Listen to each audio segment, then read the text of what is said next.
Hello friends, welcome to देश दुनिया awareness यानी डीटीए। तो आज हम बात करेंगे नीति निर्देशक तत्व से संबंधित महत्वपूर्ण अनुच्छेद के बारे में। ठीक, ये कहाँ से लिया गया है?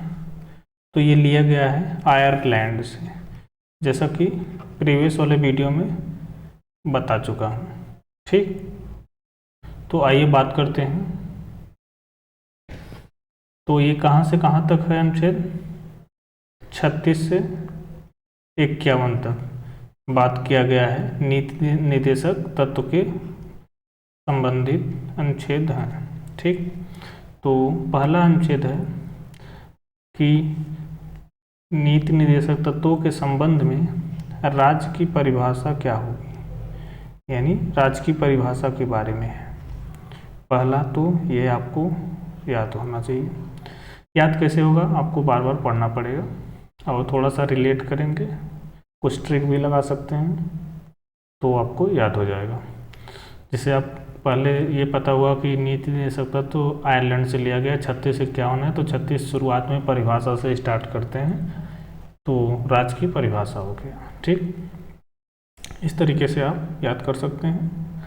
और दूसरा है न्यायालय द्वारा प्रवर्तनीय ना होना, यानी बदलाव ना होना। ये बात किया गया है अनुच्छेद 37 में। ठीक, आगे देखते हैं। तीसरा अनुच्छेद क्या है? तीसरा मतलब अनुच्छेद 38, यानी क्रम में तीसरा बोला। ठीक, तो अनुच्छेद 38 में क्या है? लोक कल्याण की अभिवृद्धि के लिए सामाजिक व्यवस्था बनाना। ठीक, तो आप याद ऐसे कैसे करेंगे? पहला परिभाषा के बारे में बात हुआ, यानी राज्य की। दूसरा परिवर्तन ना होना, अपरिवर्तनीय होना, इसके बारे में बात किया गया क्या? न्यायालय द्वारा। फिर तीसरा बात किया गया सामाजिक व्यवस्था बनाए रखने से संबंधित बात, यानी लोक कल्याण की अभिवृद्धि के लिए सामाजिक व्यवस्था बनाए रखना। तो ये हो गया 36, 37, 38।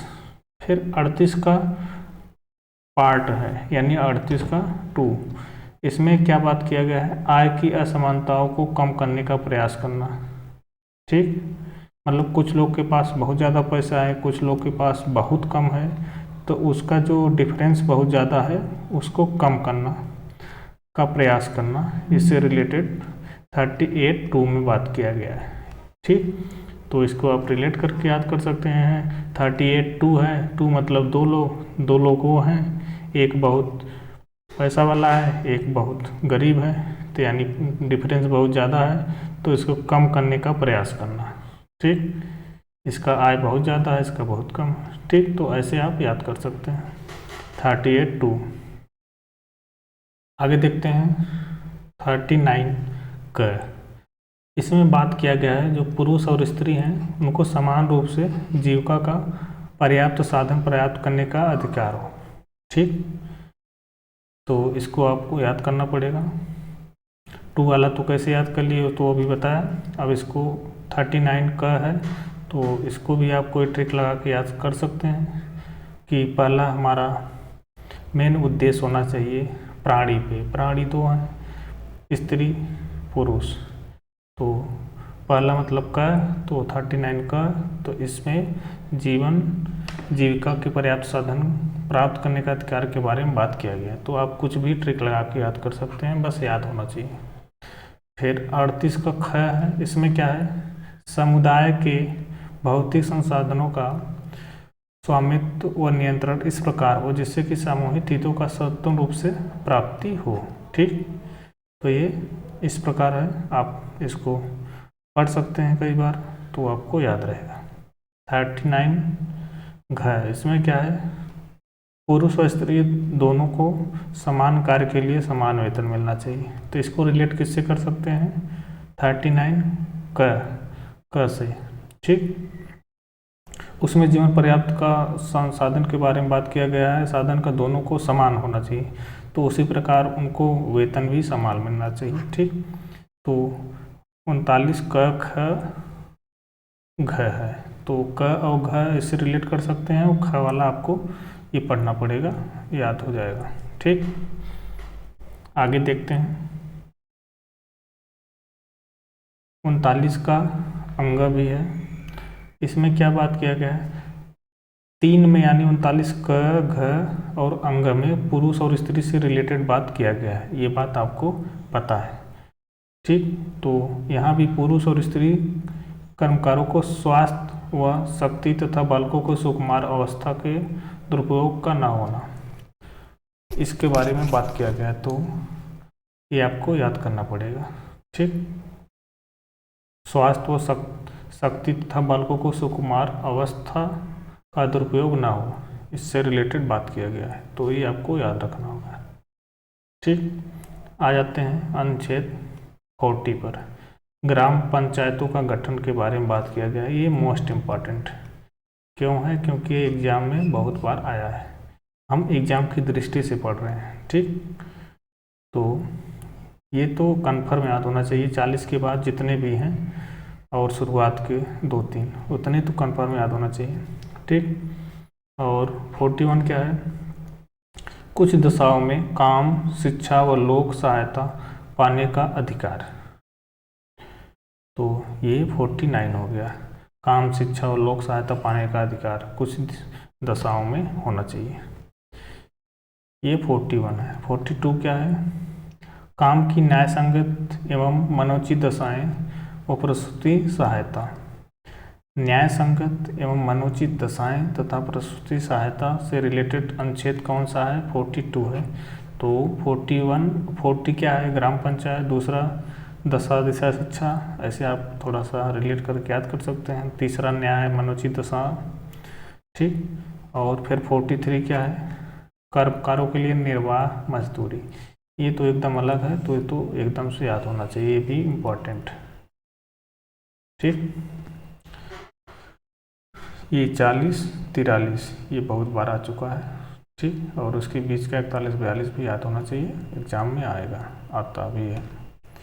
ठीक, 43 का क्या है, 43 का क, इसमें पहला तो मजदूरी जो है उनके बारे में बात किया गया था, कर्मकारों का 43 का, और 43 का क, इसमें उद्योग के प्रबंधन में कर्मकारों का भाग लेना, फिर वही कर्मकारों का भाग लेने से संबंधित है उद्योग के प्रबंधन में, तो उसी से रिलेट कर सकते हैं। फिर तीसरा मतलब 43 का ख अनुच्छेद। ठीक, इसमें सहकारी समितियों के स्वैच्छिक गठन, स्वायत्त संचालन, लोकतांत्रिक नियंत्रण एवं व्यावसायिक प्रबंधन को बढ़ावा देना, इसके बारे में बात किया गया है, तो ये अलग है, इसको आप याद कर सकते हैं। और अनुच्छेद 44 सभी नागरिकों के लिए एक समान नागरिक संहिता, सिविल कोड, जो अभी करंट न्यूज में इसकी बात चल रही है। ठीक, तो ये तो मोस्ट इम्पॉर्टेंट, ये आपको याद होना चाहिए, ये करंट में चल रहा है तो ये ज़्यादा पूछने की संभावना है। और अनुच्छेद 45 क्या है, 6 वर्ष से कम आयु के बच्चों के लिए निःशुल्क व अनिवार्य शिक्षा का प्रावधान है। 6 वर्ष से कम है तो उनको निःशुल्क शिक्षा अनिवार्य है, उनका प्रावधान किया गया है अनुच्छेद 45 में, ये भी मोस्ट इम्पॉर्टेंट। ठीक, फिर अनुच्छेद 46 में क्या है, ये भी इम्पॉर्टेंट है, SC ST दुर्बल वर्गों के शैक्षिक व आर्थिक हितों की अभिवृद्धि के लिए रिलेटेड जो भी है अनुच्छेद 46 में है, ये भी इम्पॉर्टेंट है। ठीक, आगे देखते हैं अनुच्छेद नंबर 47। 7 मतलब इसको याद कर सकते हैं, 7 मतलब स्वास्थ्य, ऐसे आप कुछ भी रिलेट कर लें, बस दिमाग में फिट हो जाना चाहिए, 1-2 बार पढ़ेंगे तो हो जाएगा। 47 स्वास्थ्य मतलब स्वास्थ्य, तो इससे याद कर सकते हैं स्वास्थ्य। अब इसमें देखिए स्वास्थ्य से रिलेटेड बात किया गया है, पोषाहार स्तर, जीवन स्तर, लोक स्वास्थ्य में सुधार व हानिकारक नशीले पदार्थों के उपभोग पर प्रतिबंध। ठीक, इसके बारे में बात किया गया। फिर 7 के बाद 8 आएंगे तो यानी 48 में क्या है, कृषि और पशुपालन में आधुनिक और वैज्ञानिक प्रणालियों का प्रयोग करना। ठीक, यानी इसमें बात किया गया कृषि और पशुपालन में आधुनिक वैज्ञानिक प्रणाली का प्रयोग करना। ठीक, गायों, बछड़ों तथा अन्य दुधारू पशुओं का वध से प्रतिबंध लगाना, वध पर प्रतिबंध एवं उनकी नस्लों में सुधार का प्रयास। ठीक, इससे रिलेटेड बात किया गया है, तो ये भी इम्पोर्टेंट है। और ये भी, और 48 का क्या है, पर्यावरण का संरक्षण और संवर्धन और वन तथा अन्य जीवों की रक्षा करना, ये बात किया गया है 48 में, यानी इधर सब इम्पोर्टेंट। 49 क्या है, राष्ट्रीय महत्व के कलात्मक एवं ऐतिहासिक अभिरुचि वाले स्मारकों या स्थानों वस्तुओं का संरक्षण करना। जो हमारी पुरानी धरोहर है या वस्तु है या कला है, इनको हमें संरक्षण करना है, ये बात किया गया है 49 में, ये भी इम्पोर्टेंट। और 50 क्या है, कार्यपालिका से न्यायपालिका का पृथक्करण, मतलब अलग होना, ये बात किया गया है अनुच्छेद 50 में। अनुच्छेद 51 क्या है, अंतर्राष्ट्रीय शांति सुरक्षा की अभिवृद्धि। ठीक, अंतर्राष्ट्रीय शांति और सुरक्षा की अभिवृद्धि की बात की गई है 51 में। तो आप पहला वाला राज्य की परिभाषा से बात किया गया रिलेटेड, फिर लास्ट वाला ऐसे याद कर सकते हैं, शुरुआत और लास्ट का। अंतर्राष्ट्रीय शांति मतलब घर से यानी राज्य से शुरू किए अंतर्राष्ट्रीय तक पहुंच गए, तो शांति सुरक्षा का वृद्धि। ठीक, तो इस प्रकार आप नीति निर्देशक तत्व से संबंधित जो भी महत्वपूर्ण अनुच्छेद थे वो आप इस प्रकार याद कर सकते हैं, पढ़ सकते हैं, वीडियो को भी रिपीट करके देख सकते हैं।